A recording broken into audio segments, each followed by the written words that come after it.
जो हमारा कल हमारा जो टॉपिक चल रहा था उसी को हम कंटिन्यू करते हैं। कल का हमारा टॉपिक था जापान में कैबिनेट, काउंसिल ऑफ मिनिस्टर्स, और फिर उसी से एक और टॉपिक जो जुड़ा हुआ है वो है प्राइम मिनिस्टर। तो एक बेसिक इंट्रोडक्शन जो जापान की कैबिनेट का है वो मैंने आप लोगों के सामने कल रख दिया था कि कैसे मेजी कॉन्स्टिट्यूशन के अंदर जापान की कैबिनेट का क्या स्टेटस था, कैबिनेट होते हुए भी जो आज का कैबिनेट का नेचर है वो नेचर मेजी कॉन्स्टिट्यूशन के अंतर्गत नहीं होता था। वो केवल एक एडवाइजरी कमेटी के रूप में इस्टेब्लिश थी, और यहाँ तक कि पीएम और कैबिनेट के बीच में भी कोई रिलेशन नहीं था, जैसा कि आज के समय में हम पार्लियामेंट्री सिस्टम के अंतर्गत देखते हैं। तो ये एक बात हम लोगों ने कल की क्लास में देखी थी, और उसके बाद फिर हम लोगों ने स्टार्ट किया था कि कैसे जापान का जो नया संविधान है, शोवा संविधान, उस नए कॉन्स्टिट्यूशन के अंतर्गत मंत्रिमंडल यानी कि कैबिनेट की फीचर्स क्या हैं उनको भी हमने देखने की कोशिश की थी। शायद मुझे ध्यान है 2 पॉइंट्स हम लोगों ने देख लिए थे। पहला हम लोगों ने देखा था कि जापान के अंदर सारे एग्जीक्यूटिव पावर्स कैबिनेट में निहित होते हैं, कार्यपालिका की सारी शक्तियां मंत्रिमंडल में रहती है कॉन्स्टिट्यूशन के अकॉर्डिंग, जिसमें हमने 3 आर्टिकल का जिक्र किया था, आर्टिकल 65, आर्टिकल 72 और आर्टिकल 73।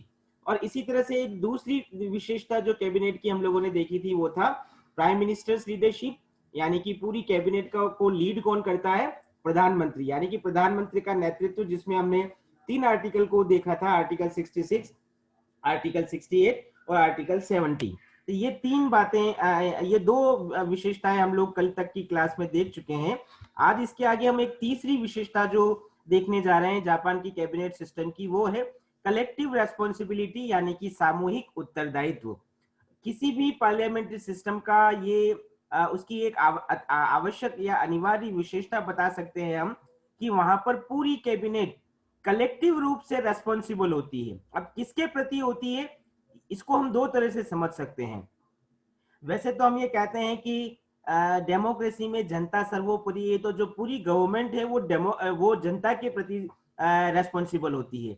तो एक हिसाब से हम ये कह सकते हैं कि कैबिनेट भी जनता के प्रति रेस्पॉन्सिबल है। लेकिन इसको और ज्यादा स्पेसिफिक रूप से अगर हम समझें तो पार्लियामेंट्री डेमोक्रेसी के अंदर जनता अपने रिप्रेजेंटेटिव चुनती है, और उन रिप्रेजेंटेटिव को ये अधिकार भी है कि वो कंट्रोल रखे एग्जीक्यूटिव के ऊपर। तो यहाँ इसी सेंस में हम कह सकते हैं कि पूरी की पूरी कैबिनेट जो वहां का लेजिस्लेटिव असेंबली है, यानी कि जो कि जिसको हम डाइट के रूप में जानते हैं, उस डाइट के प्रति अब वो कलेक्टिव रूप से रेस्पॉन्सिबल होती है। क्योंकि हम लोगों ने ये भी पढ़ा है कि उसका जो इलेक्शन है वो भी डाइट से होता है।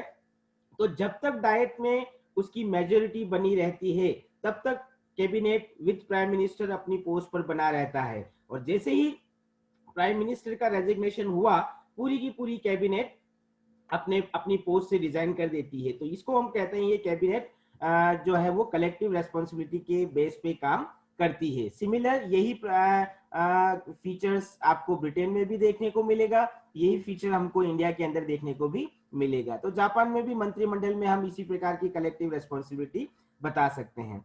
एक और अगला अगला जो फीचर हम लोग बता सकते हैं जापान की कैबिनेट का, वो है कंटिन्यूस रिलेशन, जिसको हम कहते हैं अनवरत संबंध। अब ये रिलेशन है किस किस के बीच में, तो हम लोग शुरू से कहते हैं कि गवर्नमेंट के 3 ऑर्गन्स होते हैं, एग्जीक्यूटिव, लेजिस्लेचर और जुडिशरी। जुडिशरी को हम अलग रख देते हैं। तो यहाँ 2 जो ऑर्गन्स है जापान में, एग्जीक्यूटिव और लेजिस्लेचर, यानी कि कैबिनेट और डायट, इन दोनों के बीच में एक कंटिन्यूस रिलेशन मेंटेन करने का काम ये कैबिनेट के द्वारा ही किया जाता है। अब ये क्यों, तो क्योंकि हम ये जानते हैं कि कैबिनेट के जो मेंबर हैं वो सारे के सारे पहले उनको मेंबरशिप कहाँ की मिली, डायट की मिली, और उसके बाद ही उनको कैबिनेट के अंतर्गत लिया गया। तो ये एक और रीजन है कि दोनों के बीच में कोऑर्डिनेशन या जो ट्यूनिंग बैठाने का काम है वो कैबिनेट के मेंबर्स के द्वारा किया जाता है। कौन से बिल आएंगे, कैसे आने चाहिए, उन बिलों को कैसे पास कराना चाहिए, उनकी स्ट्रेटेजी क्या होगी, ये सब कोऑर्डिनेशन बिठाने का काम डाइट के अंदर कैबिनेट के द्वारा किया जाता है। तो यहाँ हम ये कह सकते हैं कि जापान के अंदर कैबिनेट और डाइट के बीच में एक रिलेशन है।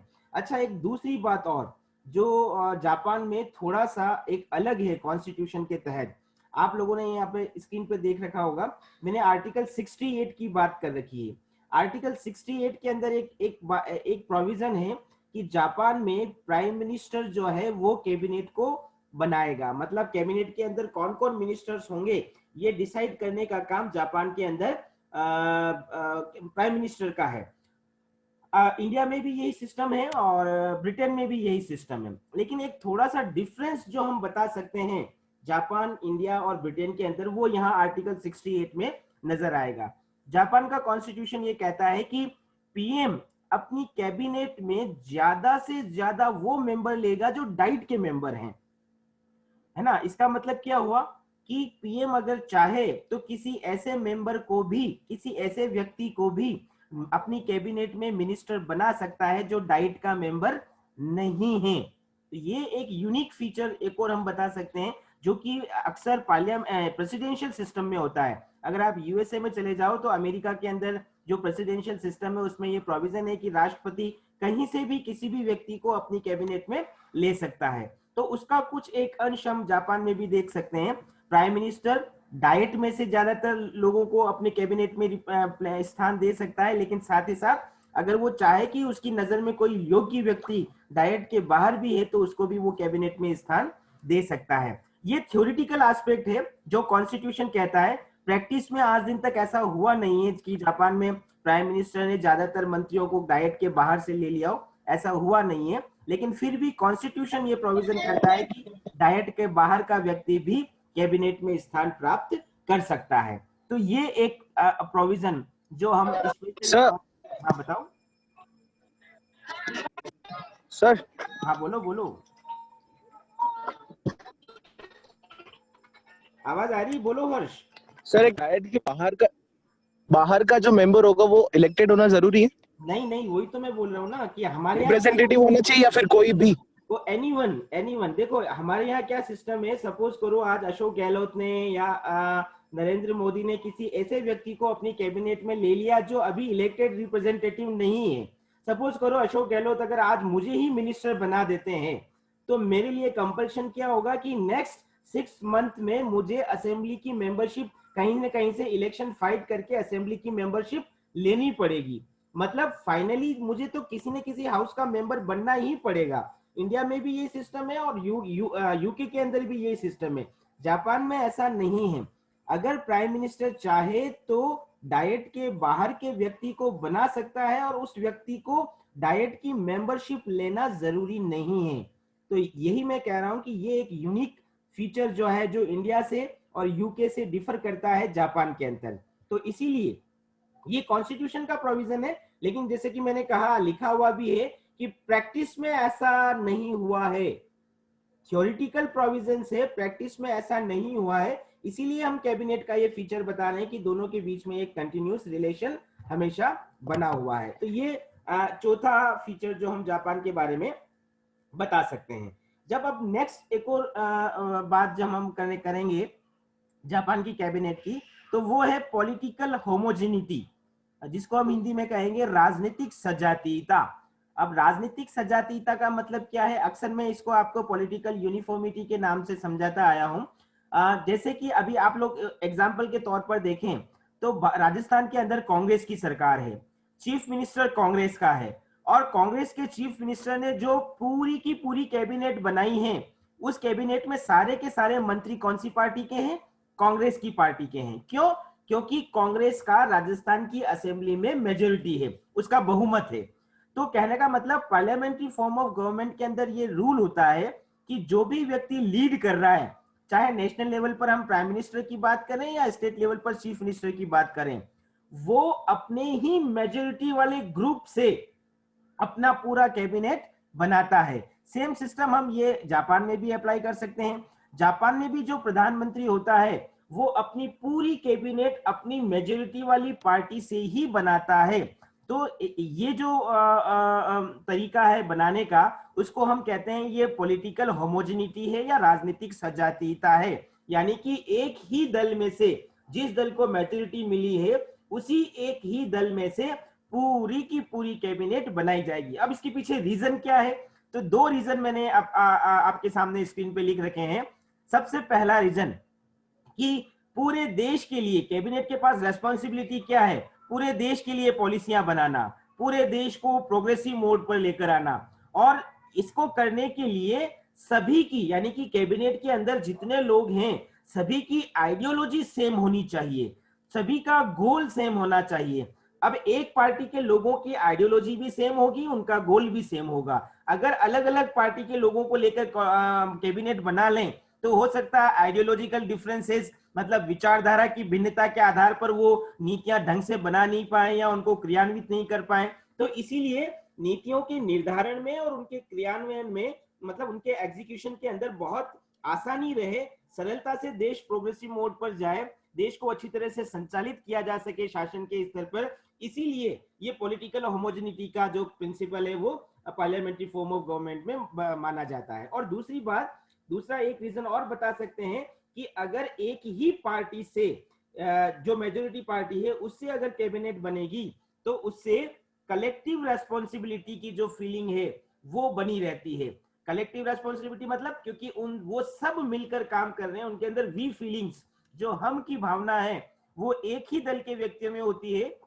अलग अलग दल के व्यक्ति मिलकर जब एक प्लेटफॉर्म पे आएंगे तो उनके अंदर वो वी फीलिंग्स, यानी कि जो कलेक्टिव फीलिंग्स होनी चाहिए रेस्पॉन्सिबिलिटी की, वो नहीं हो पाती है। तो इन दो रीजंस को बेसिक आधार बनाकर हम ये कह सकते हैं कि जापान में भी पॉलिटिकल होमोजेनिटी के बेस पे मंत्रिमंडल का गठन किया जाता है। ये अगली पांचवी विशेषता बता सकते हैं। नेक्स्ट, अगर अगली छठी विशेषता जो है वो है लेजिस्लेटिव लीडरशिप, जिसको हम कह सकते हैं कि विधायी क्षेत्र में नेतृत्व। जापान के अंदर जो कानून बनाने का काम है वो डायट का है, लेकिन कानून बनाने के काम को लीड कौन कर रहा है? तो हम यहां पर कह सकते हैं कि ये लीड करने का काम कौन सा? कानून बनाना का काम जो है उसको लीड करने का काम कैबिनेट करता है। सपोज करो हम एग्जांपल ले लें कि जापान में 100 कानून बनते हैं, तो 100 में से 80% कानूनों के प्रपोजल, जिसको हम बिल कहते हैं, वो कैबिनेट के द्वारा रखे जाते हैं। बहुत कम परसेंटेज ऐसे ऐसे कानूनों का होता है जो अपोजिशन पार्टियों के द्वारा रखे जाते हैं।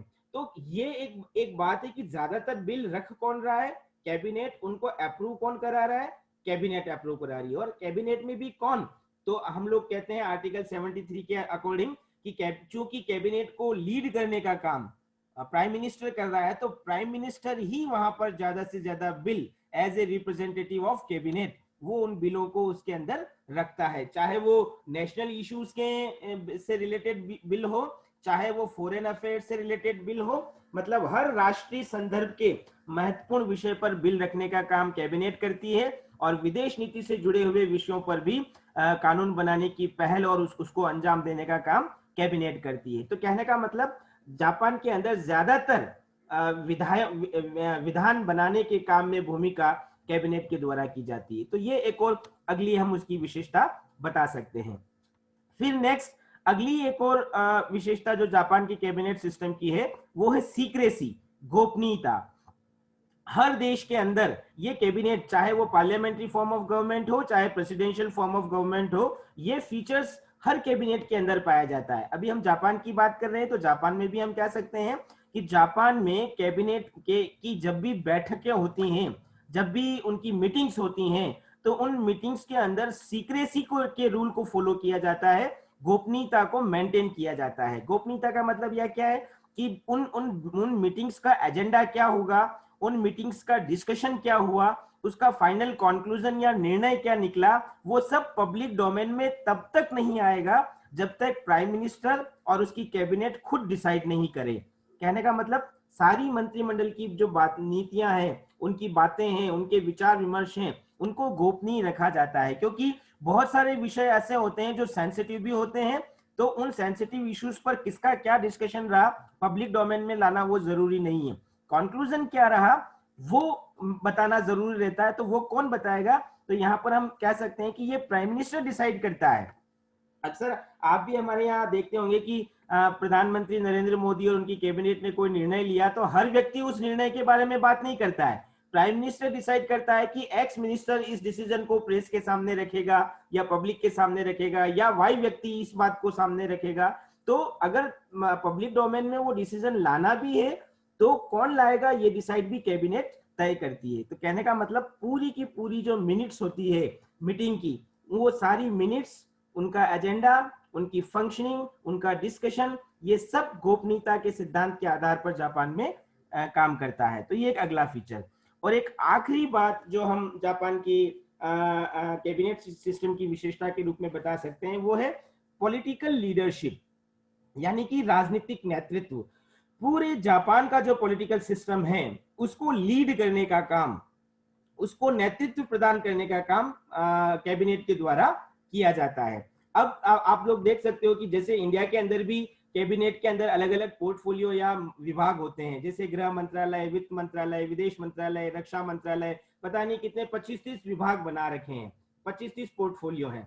तो उसी तरह से जापान के अंदर भी कैबिनेट अलग अलग फील्ड के अंदर, अलग अलग मिनिस्ट्रीज के अंदर डिवाइड है और हर मिनिस्ट्री को एक मिनिस्टर लीड कर रहा है, जिसको हम कैबिनेट मिनिस्टर के नाम से जानते हैं। और वही मिनिस्टर अपने अपने विभाग को, अपने अपने डिपार्टमेंट को, अपनी अपनी मिनिस्ट्री को टाइम टू टाइम डायरेक्शन भी देता है, उसकी पॉलिसियां भी बनवाता है और उन पॉलिसी को एग्जीक्यूट करने का काम भी करता है। तो कहने का मतलब एक पूरी तरह से कैबिनेट जो है पूरे देश का एडमिनिस्ट्रेशन चला रही है। अच्छा, अब यहाँ एक लास्ट पॉइंट और लिखा हुआ है, आपने देखा, आपको दिख रहा होगा कि जो एडमिनिस्ट्रेटिव लीडरशिप है वो भी इस पॉलिटिकल लीडरशिप के अंडर में होती है। देखो मैंने दो शब्द यूज किए हैं, एक एडमिनिस्ट्रेटिव लीडरशिप और एक पॉलिटिकल लीडरशिप। ये जितने भी कैबिनेट में जो मिनिस्टर्स हैं ये पॉलिटिकल लीडरशिप है। क्यों?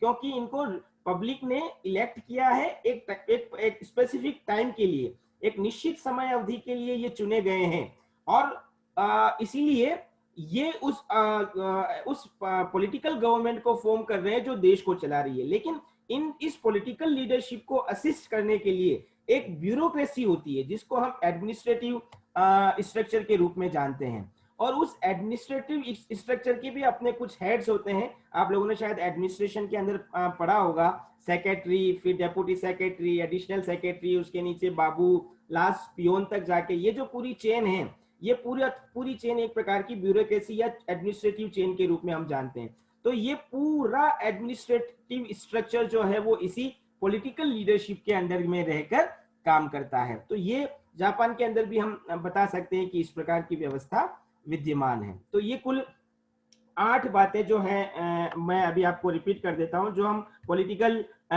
जापान में कैबिनेट की फीचर्स के रूप में देख सकते हैं। पहला हमने देखा था कार्यपालिका की शक्तियां जो है वो कॉन्स्टिट्यूशन के अकॉर्डिंग मंत्रिमंडल में दी गई है। दूसरा हमने देखा था यहाँ पे प्राइम मिनिस्टर की लीडरशिप है कैबिनेट के अंदर। तीसरा हमने देखा जापान के अंदर कलेक्टिव रेस्पॉन्सिबिलिटी या सामूहिक उत्तरदायित्व है। चौथी हम बात करते हैं कि कैबिनेट और डायट जो कि वहाँ की लेजिस्लेचर है उसके बीच में एक कंटिन्यूस रिलेशन या अनवरत संबंध है।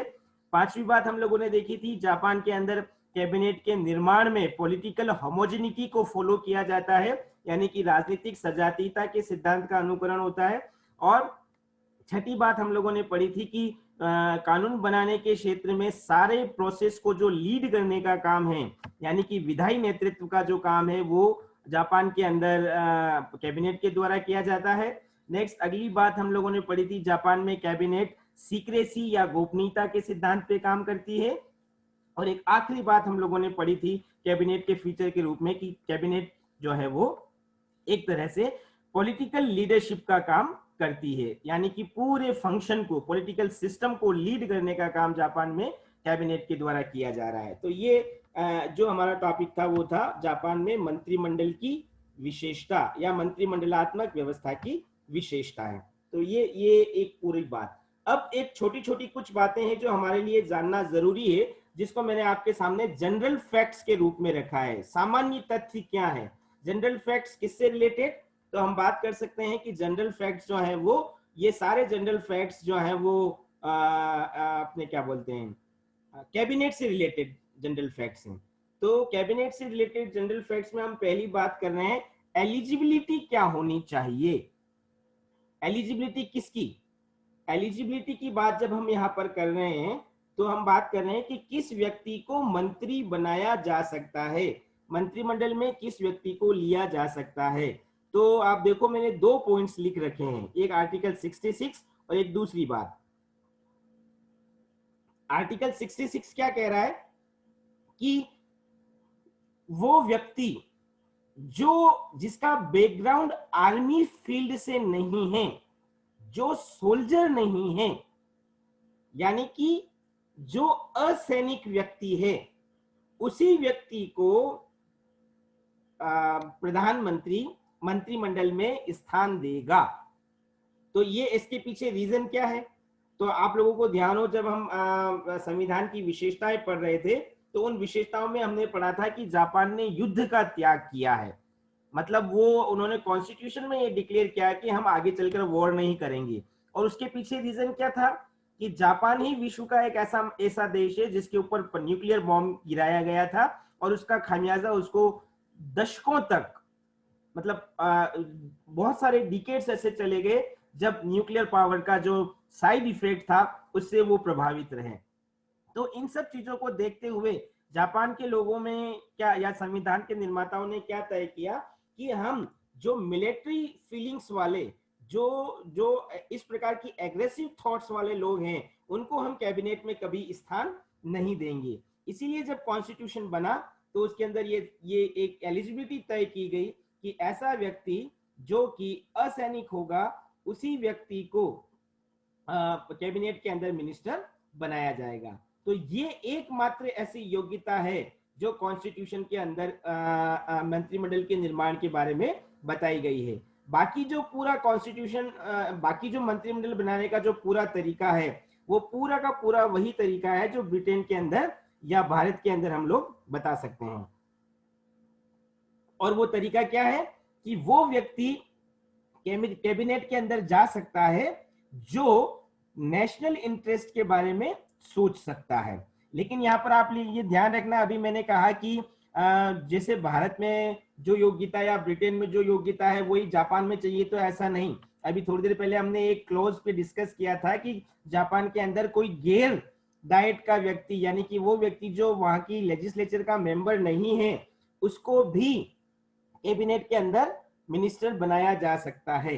तो जब हम कॉन्स्टिट्यूशन की बात करते हैं तो केवल एक एलिजिबिलिटी की चर्चा हम लोग कर सकते हैं कि एक असैनिक व्यक्ति ही एसेंशियली, एक शब्द लिख रखा है मैंने, आपको दिख रहा होगा, अनिवार्यतः, एसेंशियली असैनिक व्यक्ति ही, यानी कि नॉन आर्म फोर्स का व्यक्ति ही वहां पर मिनिस्टर बन सकता है। तो ये एक एलिजिबिलिटी जो है कॉन्स्टिट्यूशन बता रहा है। एक दूसरा फैक्ट मैंने आप लोगों के सामने लिख रखा है, विशेषाधिकार, जिसको हम प्रिविलेज के नाम से भी समझ सकते हैं। विशेष अधिकार है क्या, प्रिविलेज है क्या? यहां पर एक प्रिविलेज की बात कैबिनेट के बारे में कॉन्स्टिट्यूशन करता है और वो है आर्टिकल 75। आर्टिकल 75 में क्या कहा गया है कि अगर किसी मिनिस्टर, कैबिनेट के किसी भी मिनिस्टर के द्वारा कोई क्राइम किया गया है किसी भी तरह का, चाहे वो क्राइम छोटा है चाहे वो क्राइम बड़ा है, तो जब तक प्राइम मिनिस्टर उसको अप्रूवल नहीं देगा, उसको मतलब किसको, पुलिस को, जब तक प्राइम मिनिस्टर अप्रूवल नहीं देगा तब तक उस मिनिस्टर के अगेंस्ट कोई भी लीगल एक्शन, कानूनी कार्यवाही नहीं की जा सकती है। तो ये हर मिनिस्टर, कब तक, जब तक कि वो उस पोस्ट पर है। मतलब अगर कोई मिनिस्टर है, उसका जो टेन्योर है, तब तक जब उसके ऊपर एक्शन नहीं लिया जा सकता अगर प्राइम मिनिस्टर अप्रूवल ना दे दे। अगर प्राइम मिनिस्टर ने अप्रूवल दे दी तब उस मिनिस्टर के खिलाफ कोई लीगल एक्शन लिया जा सकता है। तो ये एक हम कह सकते हैं कि स्पेशल राइट्स जो मिला हुआ है कैबिनेट को, जिसको हम प्रिविलेज के रूप में बता सकते हैं, कैबिनेट के हर मिनिस्टर को इस प्रकार का एक प्रिविलेज मिला हुआ है। और ये पूरा का पूरा सिस्टम जो ब्रिटिश पार्लियामेंट्री सिस्टम है वहां से भी थोड़ा सा अलग नजर आता है, क्योंकि ब्रिटेन में ऐसा नहीं है। वहां पर प्राइम मिनिस्टर की स्वीकृति के बिना भी किसी मिनिस्टर के अगेंस्ट एक्शन लिया जा सकता है। तो ये एक और प्रिविलेज का जो जनरल फैक्ट्स है वो हम लोग यहाँ पर बता सकते हैं।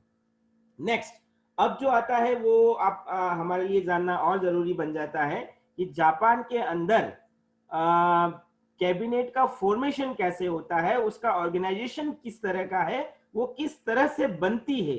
तो ये जानना हमारे लिए थोड़ा सा जापान के संदर्भ में जरूरी हो जाता है। तो आप लोग देख सकते हैं मैंने इसको 3 पार्ट में डिवाइड कर रखा है और तीनों पार्ट थोड़े अलग अलग हैं। सबसे पहले पार्ट में अगर आप देखो तो हम लोगों ने ये लिख रखा है कि जापान के अंदर मंत्रिमंडल यानी कि कैबिनेट कैसे बनेगी, इसके लिए सम्राट को रेस्पॉन्सिबल ना बनाकर डायट को रेस्पॉन्सिबल बनाया गया है। अब इसका मतलब क्या हुआ, यानी कि ये जो सारा प्रोसेस है वो प्रोसेस सम्राट से शुरू नहीं होगा बल्कि डायट से शुरू होगा। और कैसे शुरू होगा डायट से, तो वहां पर क्या कहा गया है आर्टिकल 67 के अंदर, आप लोग देख सकते हो आर्टिकल 67 के अंदर एक महत्वपूर्ण बात बताई गई है और वो ये कि सबसे पहले जैसे ही जनरल इलेक्शन होंगे, जनरल इलेक्शन के बाद सबसे पहले डायट के दोनों हाउस, यहां ध्यान रखना आप, वहां पर बाई कैमरल है, द्विसदनात्मक व्यवस्थापिका है, एक को हम प्रतिनिधि सदन कहते हैं, दूसरे को सभासद सदन कहते हैं, दोनों जॉइंटली संयुक्त रूप से एक व्यक्ति को प्राइम मिनिस्टर डिक्लेयर करेंगे, मनोनीत करेंगे और उस मनोनीत व्यक्ति को ही कैबिनेट के हेड के रूप में सम्राट शपथ दिलाएगा। तो ये एक जो प्रोसेस है जो कि सम्राट की भूमिका है प्रधानमंत्री के अपॉइंटमेंट में, वो बाद की बात है। पहली बात क्या बता रहा है आर्टिकल 67 कि डाइट के दोनों हाउस एक प्राइम मिनिस्टर को सेलेक्ट करेंगे। तो ये डाइट से इनिशिएट हो रहा है, कैबिनेट के फॉर्म की जो पूरी प्रक्रिया है वो प्रक्रिया डायट से शुरू हो रही है। इसलिए मैंने पहला पॉइंट यहाँ पे लिखा था कि जापान में कैबिनेट के निर्माण या उसके गठन की जो प्रक्रिया है, प्रोसेस है, वो प्रोसेस डायट से स्टार्ट होता है, ना कि किंग से। और दूसरी बात, अभी जैसे मैंने एक शब्द लिखा है यहाँ पर, अभी हम इसको बाद में प्राइम मिनिस्टर में भी डिस्कस करेंगे, लेकिन यहाँ पर हम बता देते हैं। अभी मैंने लिखा है डायट का सबसे पहला काम क्या होगा, डायट के दोनों हाउस मिलकर प्राइम मिनिस्टर को चूज करेंगे कि कौन प्राइम मिनिस्टर होगा। अगर दोनों हाउस में किसी नाम को लेकर कंट्रोवर्सी हो जाती है कि प्रतिनिधि सदन तो एक व्यक्ति का नाम ले रहा है और उस पर सभासद सदन सहमति नहीं दे रहा है, तो ऐसी स्थिति में जो लोअर हाउस है, जिसको हम प्रतिनिधि सदन हाउस ऑफ रिप्रेजेंटेटिव कह रहे हैं, उसका डिसीजन फाइनल माना जाता है। लेकिन हालांकि है वो भी डाइट का एक हाउस, तो इसलिए हम कह रहे हैं कि कैबिनेट के निर्माण के अंतर्गत डाइट की जो रोल है, डाइट की जो भूमिका है, वो महत्वपूर्ण हो जाती है। उसके बाद फिर सेकंड पार्ट के अंदर देखिए, कैबिनेट को लीड प्राइम मिनिस्टर कर रहा था, इसलिए हमने फर्स्ट पार्ट के अंदर प्राइम मिनिस्टर की बात देख ली। फिर सेकंड पार्ट में हम लोग क्या देख रहे हैं कि जब प्राइम मिनिस्टर बन जाता है कोई भी व्यक्ति, तो ये उसका राइट है कि वो अब अपनी एक कैबिनेट बनाए।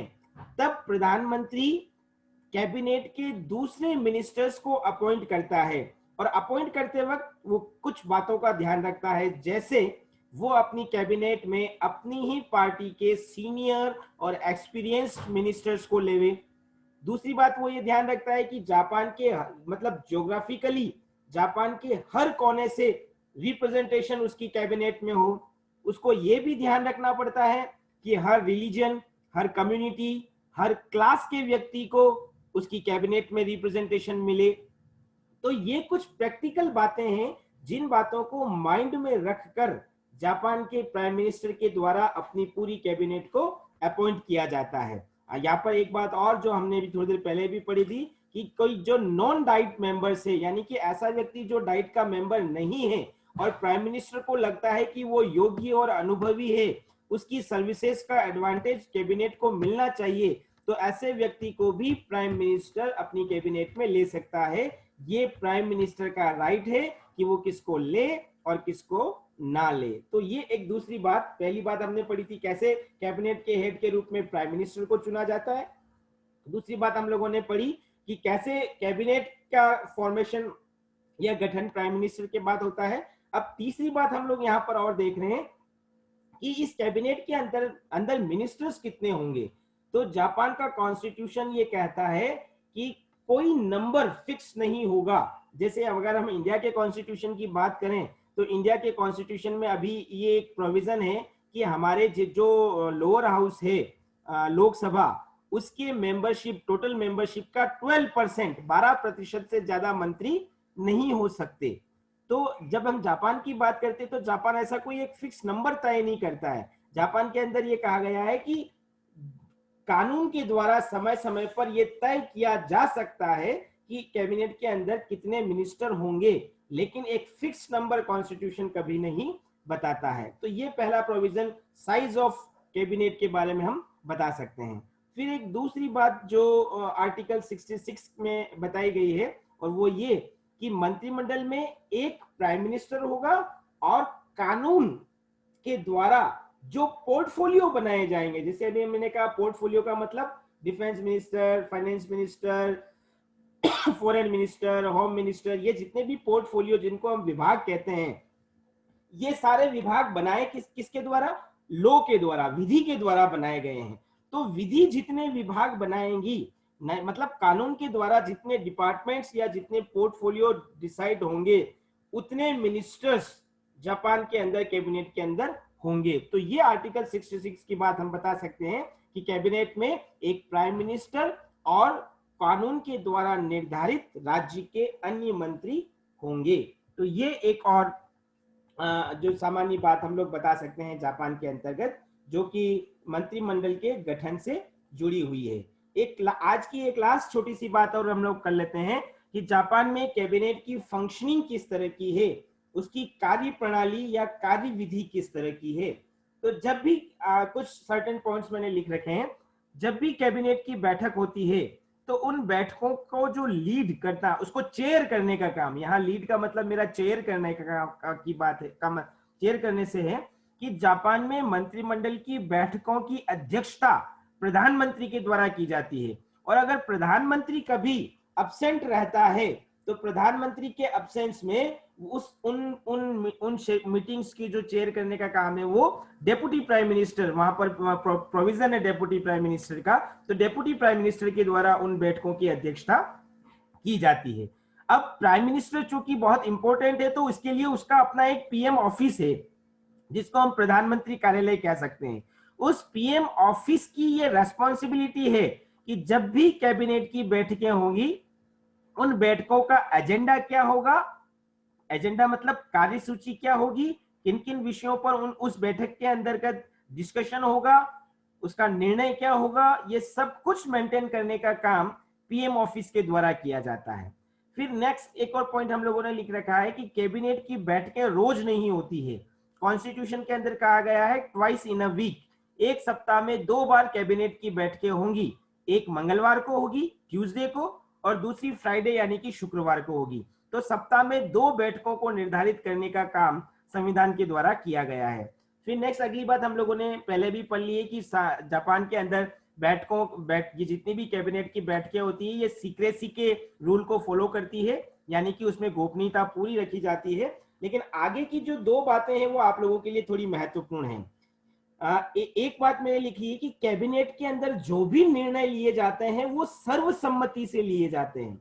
देखिए, बहुमत और सर्वसम्मति में अंतर होता है। बहुमत का मतलब क्या है कि कैबिनेट में मान लो 10 लोग बैठे हुए हैं और अगर 6 लोगों ने किसी डिस्कशन में एक ओपिनियन रखी और 4 लोगों ने दूसरी ओपिनियन रखी है, तो 6 वालों की ओपिनियन स्वीकार कर ली जाएगी। तो ये तो हो गया बहुमत से निर्णय लेना। सर्वसम्मति का मतलब किसी विषय पर डिस्कशन हो रहा है और 10 के 10 लोगों की एक्सेप्टेंस उस पर आनी जरूरी है। तो जापान में कैबिनेट में कोई भी डिसीजन लिया जाता है तो वो सर्वसम्मति से लिया जाता है, बहुमत से नहीं लिया जाता। और सपोज करो अगर किसी मिनिस्टर को उस डिसीजन से वो उसके फेवर में नहीं है तो उसको उसकी पोस्ट से रिजाइन देना पड़ता है। या मैंने लिख भी रखा है कि अगर कोई भी मंत्रिमंडल का सदस्य मंत्रिमंडल की बैठकों में लिए जाने वाले निर्णय से सहमत नहीं है तो उसे उसकी पोस्ट से रिजाइन करना पड़ता है। तो इसीलिए ये प्रोविजन सप्लीमेंट प्रोविजन है, क्योंकि हम लोग कह रहे हैं कि वहां पर कैबिनेट के डिसीजन जो है वो सर्वसम्मति से लिए जाते हैं। लास्ट बात, एक और हम जो कैबिनेट की फंक्शनिंग के बारे में बता सकते हैं वो है कोरम से लेकर, कोरम या गण, जिसको हम गणपूर्ति कहते हैं। गणपूर्ति का मतलब कि बैठक कंडक्ट करने के लिए मिनिमम नंबर्स कितने चाहिए। सपोज करो कैबिनेट में 30 मेंबर हैं तो पूरी कैबिनेट के अंदर, तो कम से कम कितने मेंबर हो कि मीटिंग स्टार्ट की जा सके। तो कॉन्स्टिट्यूशन में ऐसा कोई नंबर तय नहीं कर रखा है। 2 मेंबर भी आ गए पीएम के साथ तब भी कैबिनेट की बैठक हो सकती है, 20 आ गए तब भी हो सकती है, 30 आ गए तब भी हो सकती है।